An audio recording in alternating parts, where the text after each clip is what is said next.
Oh no, I'm gonna have to have another drink for this one. So mate, I just like vomited all over the floor. Like, I mean, I can't speak.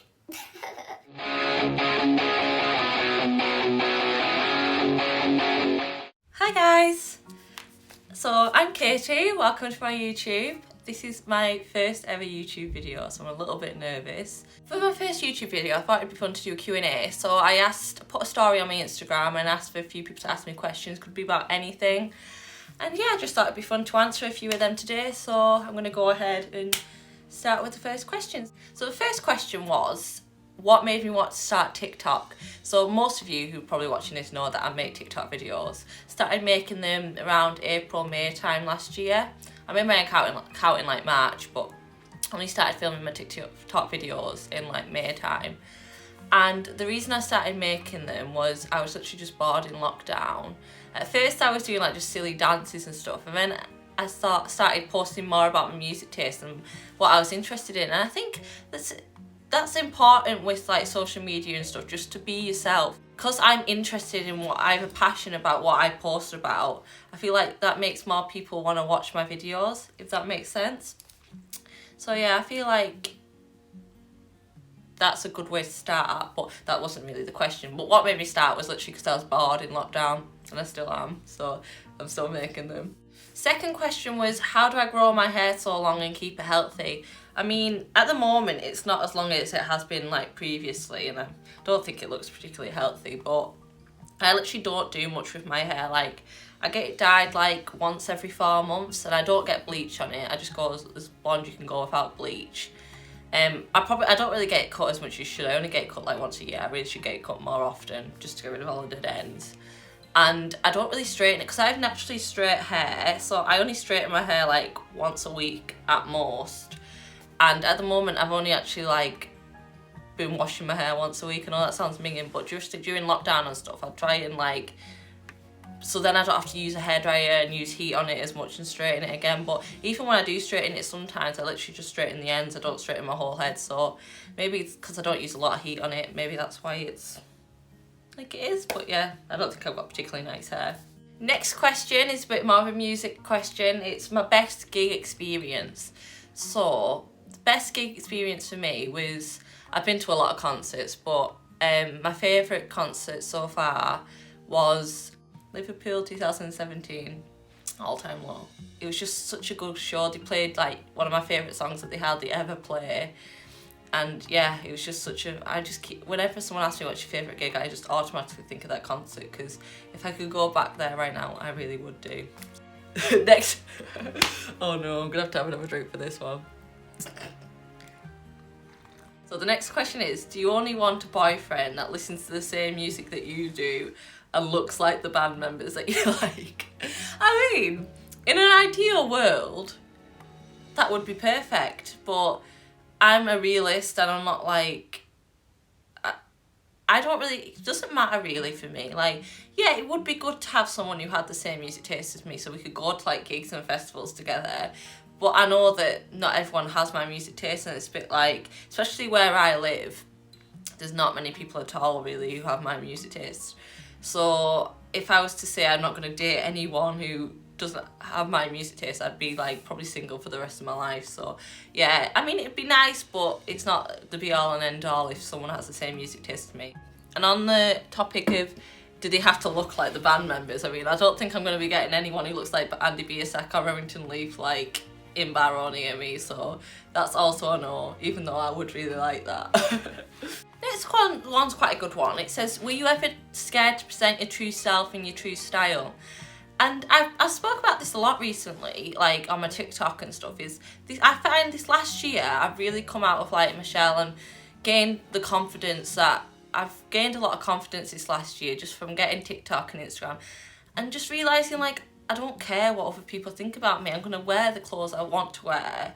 I mean, I've always kind of worn what I want to a certain extent, but I feel like this last year I've really just gained a lot of confidence and just post whatever I want without caring if people are going to judge me or not, because the majority of people have nice things to say about you. Yeah, you're always going to get that odd person trolling you and not being nice and saying stuff behind your back, but the nice always outweighs the negative, and no matter what you do in life, you're always going to have negative people trying to bring you down. So I just think, why not be happy being myself? So yeah. Was I ever scared to pretend? I don't think I was ever scared to be my true self, but like I feel like when you're younger, you're always a bit more of a sheep, aren't you? Like kind of trying to fit into everyone else and not be different. And as I've got older, I've learned to realise that it doesn't really matter at all if you're a bit different. People still love you for who you are. Next question is, what drew me to the music scene that I enjoy? So if you don't know already, which you probably do if you follow me on Instagram or TikTok, is I'm really into like pop punk, emo, rock, metalcore type of music. And what really ever since I was younger, like my older brother used to like Green Day and stuff, so I've always listened to Green Day and bands like that. But the band that really got me into the music I listen to is All Time Low, who is still my favourite band. But funny story is, when I was about 12, I took my brother's iPod and hit shuffle on it. And the first song that came on was Break Your Little Heart by All Time Low. And let's just say I've been addicted ever since. So, and then that just kind of led on to me liking other bands like Simple Sirens and Pierce the Veil and A Day to Remember and Bring Me Horizon. It kind of just developed from there. And I'm still discovering new bands that I absolutely love that I've never heard of before. So yeah, I'm very glad that I took my brother's iPod when I was 12 years old. Next one is most embarrassing gig moment. And I've got two. I'll start with the first one, which was from 2014. I went to go see All Time Low with my brother. So I think my brother was like 19 at the time. And me and my friend we were quite near the barrier. Like, we weren't actually at the barrier, but a few barriers behind. And All Time Low came out and we were like absolutely loving life, and it was only halfway through the first song. And I saw her at this gas cap and kind of made eye contact with him. And then I was just getting so hot and like overwhelmed, and next thing you know, I've just blacked out. And I woke up and I was being dragged through the concert backwards by my brother trying to get me out the crowd, bless him. And I ended up having to like go up, it was at Manchester Academy if anyone's ever been, go up into the little balcony bit. And the paramedics had to see me, and then I was there for a few songs and I just was like, okay, I'm fine again now, I want to go back downstairs. So that was very embarrassing. And the second embarrassing moment at a gig was, I think it was 2015. No, I think it was, it's 2016. It was at Manchester Arena. It was All Time Low again. I think All Time Low just must be bad luck for me. And I was stood near the barrier again with my friend, and I just all of a sudden came over feeling really, really sick. I was like, oh my God, no, I'm going to be sick. But I was obviously in a crowd crammed together right near the barrier. I was like, oh my God. So I was just trying to push people out the way, and then suddenly I just vomited it all over the floor, all over people's shoes. I was like, oh no, how embarrassing. So then I quickly went to the barrier and got the guy to drag me over, and I went and stood to the back for the rest of the gig. But luckily there was only about 3 songs to go, but that was also very embarrassing. Next question is favourite clothing brands that I buy from. At the moment, I know it's not really a brand, but I've just been buying loads of clothes off ASOS, because I feel like ASOS is really good for having such a variety of brands and clothing. So yeah, really liking ASOS at the moment. I love little brands like Love Too True. They do some amazing trousers and skirts. You might not see me wearing them. They do half and half pattern print skirts and trousers. So they're dead cool. I love Pretty Little Thing and Nasty Gal. To be honest though, I haven't really been buying stuff from Pretty Little Thing at the moment. I love Bershka. I love Jaded London and Ragged Priest and all their clothing is dead cool as well. But yeah, definitely ASOS I'd say is my favourite at the moment. This question is, how do all my friends react to my music taste? And well, some of my friends actually were one of my friends, Chloe, she was one of the reasons I started listening to Bring Me Horizon when I was I think we were 13. She played Bring Me Horizon for me. And I was at first I wasn't really a fan. And then I just suddenly got addicted, and Sempiternal album's one of my favourite albums of all time now. So she kind of used to be into that type of music. Some of my friends actually don't mind my type of music. because they kind of had their emo phase, you know. I just never grew out of it. I mean, some of my other friends actually can't stand my music taste. It's hilarious. Like, whenever I'm driving in the car, they're always like, please can we turn the music over, Katie. And I'm never allowed to like go on the aux or anything because they all hate my music taste. So yeah, they still love me though. This is another one about confidence. It says, I talked about my confidence boost on TikTok, and do I have any confidence gaining tips for girls? And this could relate to boys as well, but one thing is just stop caring about what other people think about you. I know it's easier said than done, but honestly, if you just have that mentality, like, I really don't care if people judge me, I'm just gonna be who I am, wear what I want, it will honestly make you so much happier in yourself, and you'll start to feel the confidence. Like, if you just start posting and you realise other people will give you love and support you for whatever you do, so why does it matter if there's the odd negative person? So that's my tip for you. Next question's best atmosphere at a gig, and for me it has to be any gig I've been to in Glasgow. Glasgow and Scotland in general just have, like, their gigs just have this like amazing atmosphere that nowhere else in the UK has, and I can't really explain it until you go to a gig in Scotland. Like, you need to experience yourself. The atmosphere is just amazing. So yeah, any gig in Scotland really. Next question is, have you ever thought about being a roadie with a band? Can't say I have, to be honest. I mean, I don't think that's really the life I want to lead.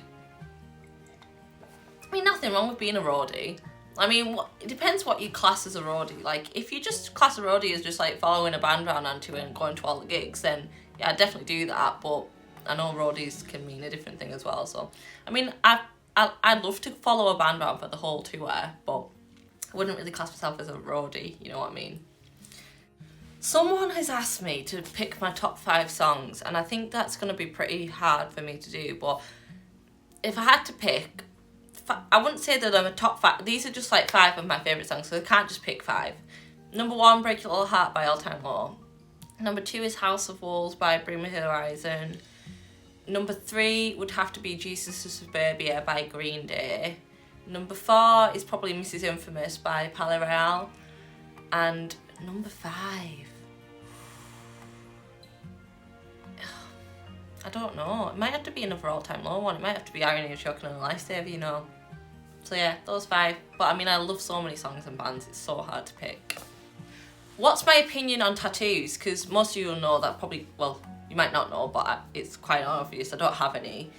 I do actually really like tattoos. I'm just such an indecisive person that I feel like I'd always be changing my mind what I wanted, and so I feel like if you're a very indecisive person, you really have to like really love a tattoo before you actually get it on you. So, but I actually love them on other people and think they look dead cool. Someone's asked me, how do I style outfits? I do get inspiration off Instagram and places, but quite often I just see stuff that I like and I'll just like throw it together and like, you know what I mean? Like, I kind of just create outfits in my head, you know. But I mean, I definitely do get inspiration off like from other people and places as well, but I'm kind of just all for like wearing what I want really. Someone's asked me my guilty pleasure artists, and I have to say Busted. I absolutely love Busted. I've loved them since I was really little, and I still listen to them most days because I just absolutely love them, and the new album's actually really good. So yeah, Busted definitely. So I think that's everything. I think I've waffled on for long enough, so thank you all for watching so much. I really appreciate it, and I'll hopefully be posting another video next week. Hopefully the video quality will be a little bit better because I'll have my camera by then. So thanks for watching. If you don't already subscribe please. Also follow me on TikTok and Instagram. I'll link them down below if you haven't already. And yeah, thank you very much. Love you all. Bye.